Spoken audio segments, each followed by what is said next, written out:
अस्सलाम वालेकुम। अनोखी कहानियाँ 7 के नए एपिसोड में मैं आप सब दोस्तों को दिल से खुशामदीद कहता हूँ। दोस्तों, आज मैं आपको एक मुनफरिद कहानी सुनाने जा रहा हूँ। कहानी का नाम है सुकून। हम दो दोस्त अमजद और काशिफ थे। हम दोनों एक ही साथ छठी जमात में ज़ेर तालीम थे और एक ही स्कूल में थे। अमजद एक अमीर लड़का था। हर तरह का आराम इसकी ज़िंदगी में था, सुकून भी था और हर तरह की आसाइश भी थी।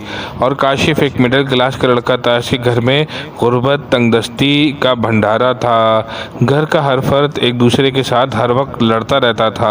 एक दिन सुकून पाने के लिए काशिफ ने सोचा कि मैं मर जाता हूँ, ना मैं हूँगा ना ये सारी बातें मुझे सुनने को मिलेंगी। काशिफ अपनी धुन में ट्रेन के आगे लेटने के लिए जा रहा था, लेकिन खुदा को इसका मरना नामंजूर था।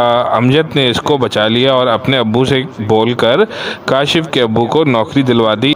इस तरीके से काशिफ के अब्बू और इसके घर के हालात आहिस्ता आहिस्ता बेहतर होते चले गए। दोस्तों, ये थी सुकून की कहानी। अगर आपको ये कहानी अच्छी लगी इसको लाइक कीजिए, शेयर कीजिए और मेरे चैनल अनोखी कहानियाँ 786 को सब्सक्राइब कीजिए। अस्सलाम वालेकुम।